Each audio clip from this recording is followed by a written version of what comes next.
What's up, guys and gals? Welcome back to the Nerdcastle for the next episode of this War of Mine, where we're just chilling. We're just chilling like a villain. I think that we should be okay. I could hit this place right here. I could hit this place real hard right now, get all the stuff back, but I'm going to wait till his sadness goes away because it is a stealing mission. The supermarket we could go check out right now, but there's no guarantee it's going to go the way that we want it to. There's two events that you can get at the supermarket. The first is going to be the molestation thing, where you've got the soldier that's molesting the girl. That's a good one because it restores your morale because you're doing the right thing, and you get an extra gun. And in this game, extra guns are fantastic as trading tools. The other event that you get is one where there's a bunch of scavengers there. They're not hostile. They've all got guns, though, and so you can try and kill them off and take their stuff, but it counts as murder, and they are active competition. They actually loot nodes just like you do, and it makes all the loot go away. So I would rather... Tough call. Very tough call right now. I think I'm going to wait on rolling the event right there until we finish off some of these locations. I'm going to go here, and we'll get the remainder of the materials. There's a ton of materials right here, but I'll save those for later too. I'm going to scavenge on... Since we haven't been raided yet, actually, and we're not going to have to kill anybody, I'll probably just keep scavenging. Actually, scavenge with her and let him sleep in bed. Whatever. We'll bring Erica along this time. I mean, she's fine as a fill-in. Basically, if you don't have anybody to kill, you should have Roman guarding, because I think he gets a bonus to shooting and stuff like that. I will take her, and we're going to go to the shelved cottage. That's all we're going to do for today. Since we're focusing mostly on componentry, I'm not going to bring anything along. This is going to be a real quick run. I don't think there's going to be anything that stops us from getting through here quickly. I'm going to basically loot up everything that I can right here in the beginning. So yeah, just grab the wood that we need. And then that should be enough wood to get us by for the next couple of days. Yeah, I'm going to save the... Actually, we could stack up one more wood right here. We need one more wood, and then I'm going to go upstairs. We'll grab the componentry, and we'll be out of here. That's all we're going to do with today. We'll grab 8 wood, and then that leaves us with 6 slots for 24 components. We should be alright. This stuff doesn't go anywhere as long as you've unlocked the location, so it should be alright. We'll come back and get it all later. Don't you worry your lovely little head about it. We'll be okay. I don't know if your head is lovely. Is your head lovely? If your head isn't lovely, I apologize for setting an unreal... verbal standard for what I think your head should look like. You know, you guys idealize me. I idealize all of you. It's okay. It's a mutual exchange of idealization. Did I open this? I think I opened this already. Did I? No, it's actually locked. Okay, well, the locked stuff can't get looted anyway, so don't worry about it. This dead guy back here sometimes has good stuff and sometimes doth not. It really depends. Oh, good. He's got jewelry. Okay, well, I'll loot the dead for jewelry. I don't feel guilty about it. That's not as many components as I would have liked to have brought back tonight, but leaving behind the parts is usually a pretty terrible idea. We'll have a trader coming up pretty soon anyways, and this extra jewelry is going to serve us well so that we don't have to get rid of all the good stuff. I mean, if we're going to be getting service, I would prefer for it to be good service. You know, when I get serviced, I like to have a relaxed look on my face. I don't like to feel panicked, sweat on my brow, and all that fun stuff, so onwards we go. Day number 4. If we don't get a trader today, I might break down and cry. I found plenty of really fine stuff. What a night. We still haven't been raided either, which is very odd for this point in the game. Feeling weird about it. Feeling weird about it. I believe that I am going to... Let's put people to bed who can go to bed. It's only day 4, so only feed people on odd days, like I mentioned in the previous episode. Never want to feed people on even days. These people are all tired, so for right now, what I wanted to accomplish is let's have a look at our total stock. Got 17 right there, 15 right there. We're almost at... We've got so much jewelry that we need to get rid of. Luckily, we haven't been raided right now, but I am going to try and loot bullets whenever I can. Let's try and get the liquor still up right now. I think that's a good call. We'll get the liquor still up for right now, even though it does put us in a bit of a precarious situation with our materials. And we have to get a trader today. If we don't get a trader today, this is going to be a playthrough that's very, very outside the ordinary. I'll say that. I don't think I've ever seen a trader take this long. They always come on the 2nd or the 3rd day, so this is going to be a little bit weird. We need food. We have plenty of food, man. We're good for right now. And I know where I can get more in the case that we have to go and get it. The liquor still will make it so that we can trade better, but for right now, we just kind of have to, like, stare on the horizon and hope that Waldo shows up. So they're going to be like, hey, where you been? And he's like, you know, business as usual. Making people ask, where are you? That's what I do. That is a resume builder for me as Waldo. I will also be like, what happened to your hat with the fuzzy ball on the top? He'll be like, sniper shot it off. Sniper shot it off. That reminds me, oh my god, of a story. So, when I was in college, I was an old college student. Like, I went to college when I was like 25. I saved up money first after I turned 18, and I went to college so that at least I wouldn't be absurdly in debt. I'm still absurdly in debt, but it doesn't matter. That's just, you take that, when you go to college in the United States, you you know you're going to be in debt no matter what you do. So there he is. There's our guy. So anyways, I saved up money for a little while so that at least I didn't have to, like, outsource some of my costs. And so let's make a deal. All right, let's go. And so now that we're going to be trading, I'll get back to the story in just a minute once we have time to fill. But for right now, what we need from you, I hope you brought a good stockpile of, like, everything. Because seriously, I'm going to loot the hell out of your inventory right now. 2 jewelries should be enough to get us through this entire stack, I think. Yeah, it'll get us close. It'll get us almost all the way through that entire stack. Not a terrible deal for us, so there it is. We got the componentry so we can continue working throughout the rest of the day.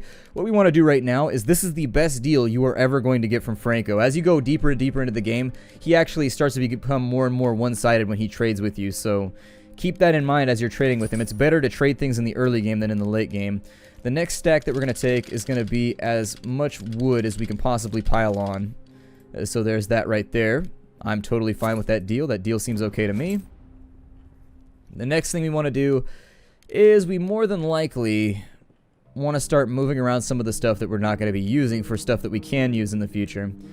So I would say that it's probably more than likely we're going to be able to get a lot more pills before we go do anything else. I've got a lead on a ton of pills, so I'm not going to worry about it for right now. So we can, he's not going to be really, really generous with food. I don't think we need him to be generous with food anyways, so I'm not going to concern myself with it. I'll take the bullets. I'll take the filters.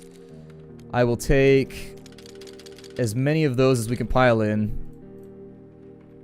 And I'll actually probably give him a second stack of pills because, like I said, I can get more pills. I'm not actually worried about pills at this point in the game.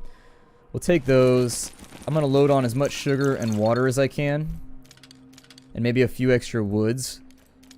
Will that stack in? That won't. Okay, so that's not a bad trade for us. I think that in the early game, this actually sets us up for a very, very lucrative late game because we're doing all of our trading up front. So, realistically, we're more likely to use bandages and more likely to use herbal meds than anything else.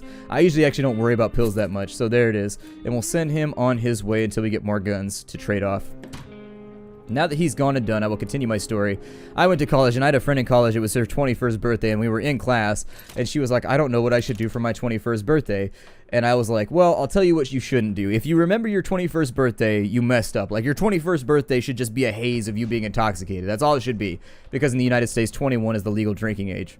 It's just kind of that arbitrary line that the government draws where you're allowed to drink. So I was like, since it's the first time that you're allowed to drink legally, you should just get super smashy and super destroyed, and that should be it. So, for example, on my 21st birthday, I got super shit-faced at a party where, well, I'm not going to talk about it. But anyways, I got super shit-faced at a party where essentially things got way, way out of hand. Like, walls were getting holes kicked in them. It got really, really wild. It was like the party of the century. So anyways, I remember very little. I remember eating Jack in the Box at 4 in the morning. I remember little snippets where I was sitting at a Jack in the Box at 4 in the morning eating like a, I don't even know, like an ultimate cheeseburger with bacon, I think is what it was. And I had a birthday cake that like somebody had cooked me. To this day, I have no idea where this birthday cake came from.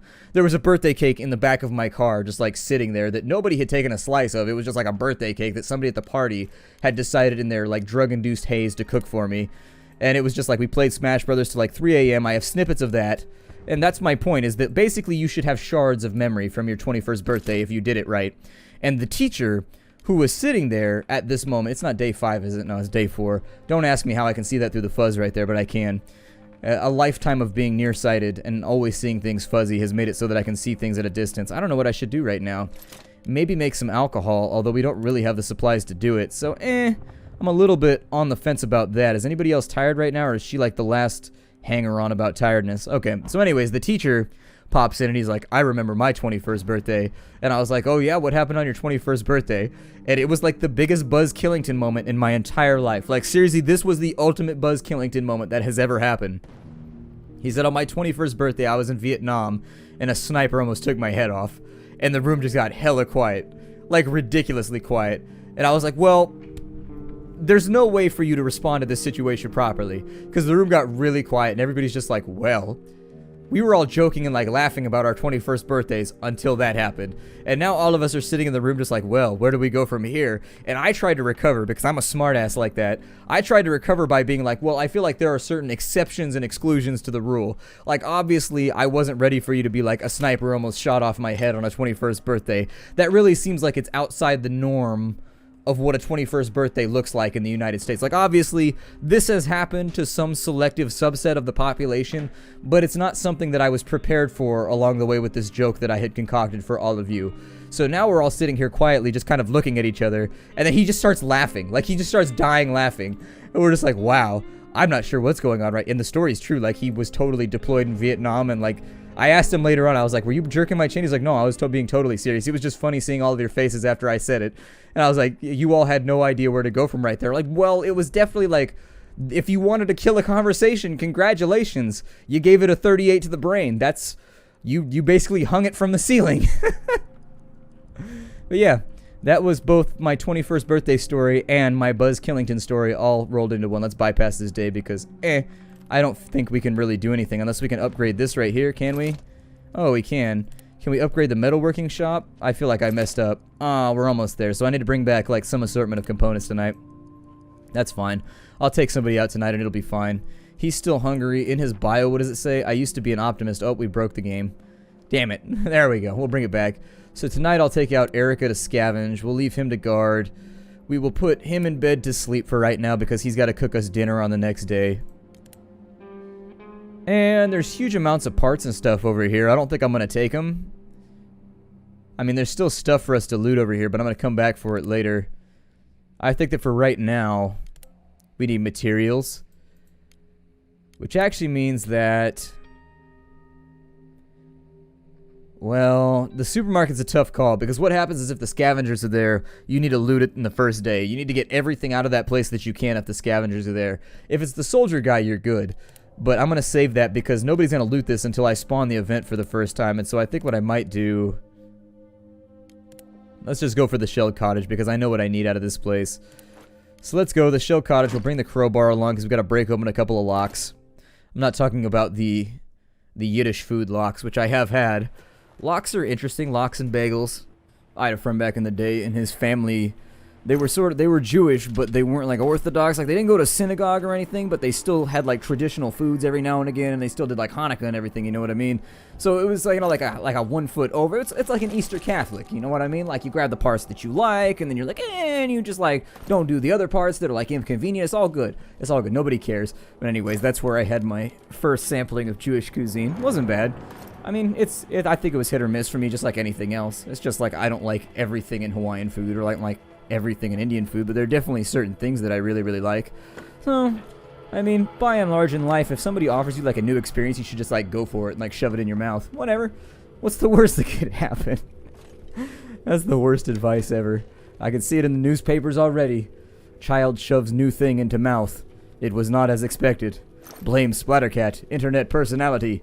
I'm like, well, take it with a grain of salt. I mean, I don't want you to stop and not appraise the thing that may be entering your mouth very shortly. Man, there's a lot of nasty shit in the world that could end up in your mouth if you follow my rule blindly. So maybe I'd add a caveat. I'd be like, if something new is offered to you, if it is food, then shove it into your mouth. I guess if I don't keep that extra caveat, like that extra half of the sentence, it definitely sort of changes the trajectory of the way things are going to go down. You all know what I mean. You know what I mean.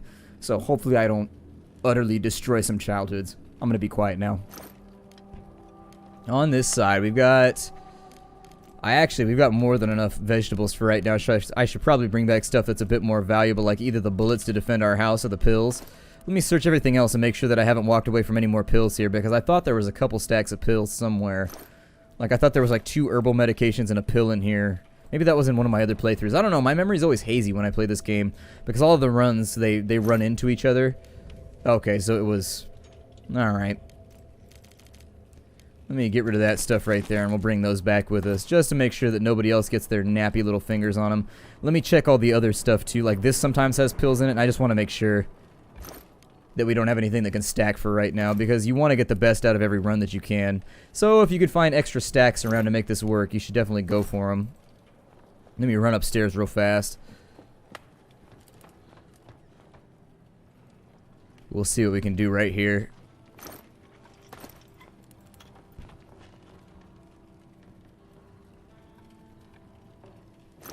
Nothing stacks. I'm pretty sure I hit all these already, but we've got plenty of time. So I'd rather make sure rather than have to make entire extra runs because, you know, I didn't stack something up in my inventory properly. I would rather make sure that we get it all right now and then, you know, come back later. You don't know how to get there? You came in the building and you don't know how to get back to the living room? All right. I'm not gonna poke or pry too much. Was there a gun in this place? I didn't remember. Let me check this right here. There might be a gun in this place, and if there is, I'll bring that back with me instead so that we can fix it and then we can trade it. No, that's gonna be one of those army flyers that they drop where they're like, hey, we're totally about to bomb civilians, so maybe you guys should leave the homes that you lived in your entire lives and go somewhere else so that we can feel less guilty about bombing civilians. That's just my take on those pamphlets. Every time they're like, but we left pamphlets. It's their fault for staying. I'm like, they've lived here their entire life. Where are they going to go? Just be a refugee, like, out on the street just because some guy says he's going to come through and bomb your neighborhood? That's some bullshit, man. Dropping flyers does not absolve you of the moral damages incurred by bombing a civilian neighborhood. I'm sorry. Like, it just doesn't save you. I don't care whose side you're on. It's just, we've been raided, so there's 3 bullets right there. I don't care whose side you're on. Bombing a civilian population, whether or not you drop pamphlets, is not okay by any measure of the word. Even if bad guys are hiding in a civilian neighborhood, just, like, let them hide there? Like, okay? Maybe, like, go somewhere else and fight along another front. I'm not a tactical guy, though. I'm not a general who's orchestrating battles, so maybe there are things that I don't know about. But just like, my take on the whole thing, like, maybe don't blow up civilians. It seems like a decent way to make friends. Like being like, well, there are civilians in the area, so maybe we'll give this area a pass from raging fiery war through it for the next 6 months. But then again, nobody ever seems to go by those rules. So, I'm probably wrong about the whole thing, and I'm sure there's somebody down in the comments that'll try and educate me, quote-unquote, about the whole thing, but whatever. Metal Shop rank 2. Yeah, let's do that so that I can make an axe, and then preclude myself from ever having to loot wood ever again. It might be a bad idea. I mean, there's a couple different ways you could do this. You can either upgrade this to level 2 and then start boarding up your house, or you can upgrade this to level 2, make an axe, get the wood out of your house, use the wood to upgrade this to level 2 on the next day, then board up your house with all the extra wood that you have laying around. It's sort of your call. It's however you want to play it. It's a bit arbitrary which you choose. Each comes with its own benefits and setbacks. There's the axe that we can make right there with the extra wood that we have left over. I'm actually going to start putting people strategically by all of the things that we can destroy. The big stuff that you can destroy, hint, hint, nudge, nudge, is actually better. So I'll put her over here so that we can actually have an industrious day. I assume that at any point somebody's going to show up asking for some of our stuff because it's usually about day 5 or 6 that the beggars start to show up. I don't know, we're already doing like a dick move day, so I may not do it. Please help. Oh, this is the guy. I think he wants us to dig people out of rubble. Here, you go over there. There we go. Gotta make sure that all this gets done. And then after this point, we should have a fairly easy playthrough up until we see who our 4th survivor is going to be. And I hope it's Marco. I'm not going to say who I want it to be, but I hope it's Marco. I would deeply prefer that it be Marco.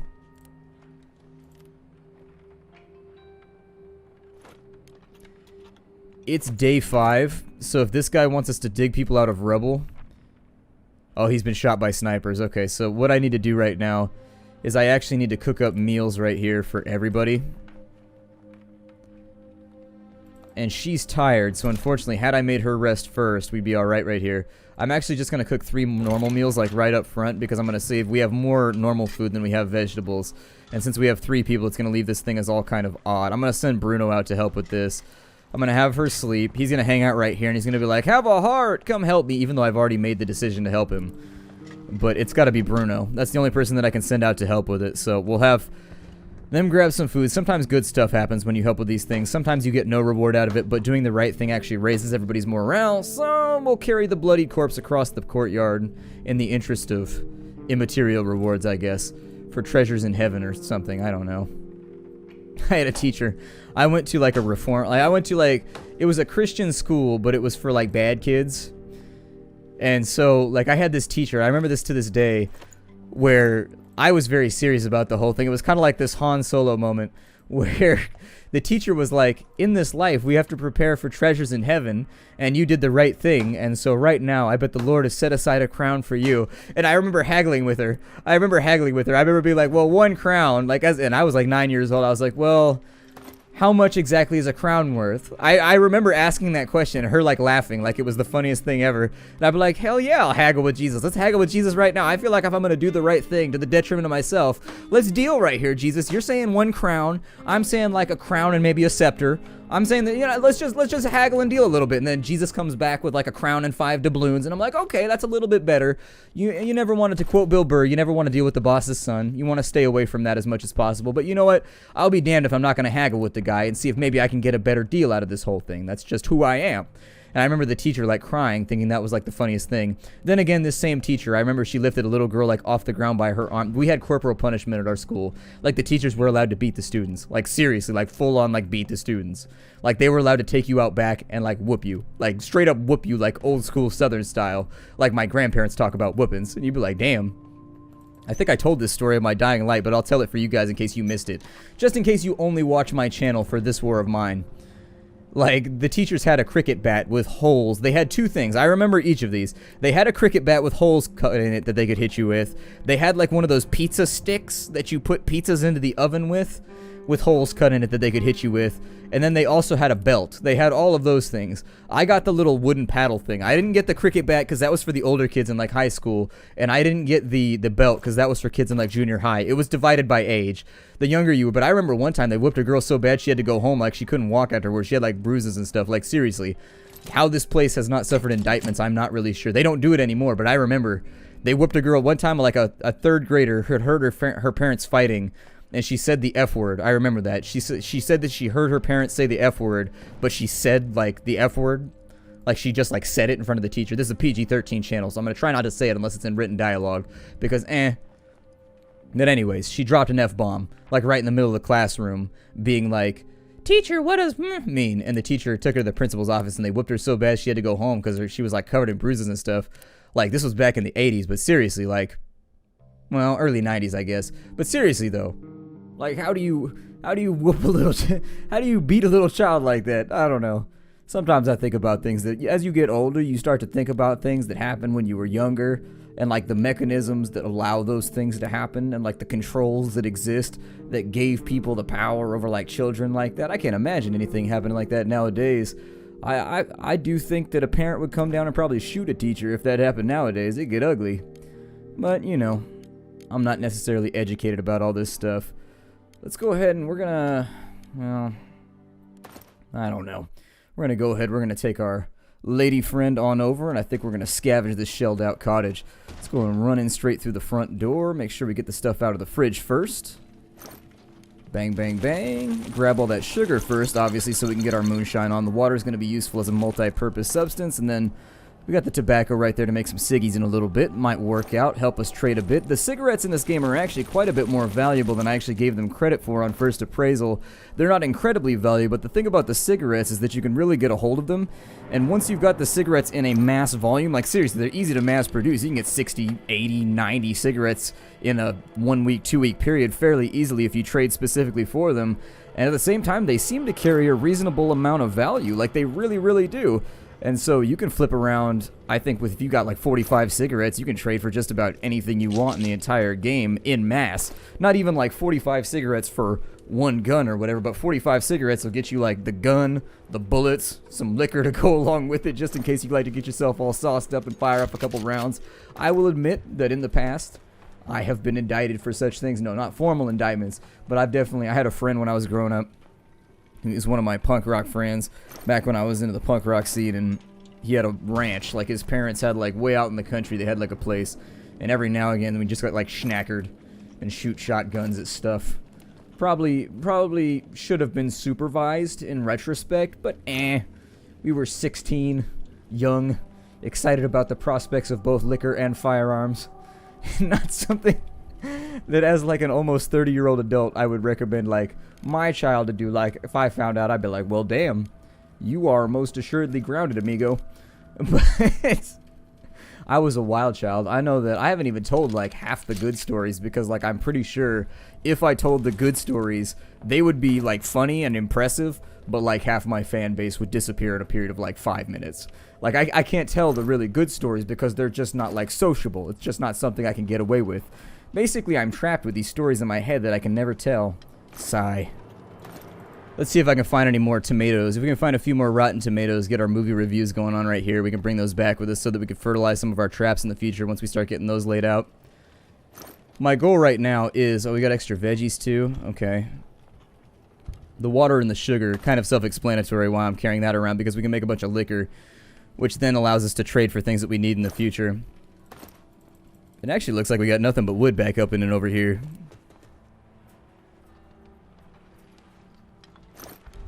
Yeah, there it is right there. So that's the stack that I was looking for. We didn't bring back any electrical parts with us. That's okay. I think this room is done. Did we get the stuff all up in the front yard? Yeah, this place is looking like it's been pretty much pit clean. As soon as we get our other characters back, what we'll try and do is we'll come back through and we'll make sure that everything's where it needs to be. But for right now, my name is Splattercat. Thank you for joining me here at the Nerd Castle for the next episode of this War of Mine. I look forward to seeing you all in the next episode. Take care, everybody, and hi-do.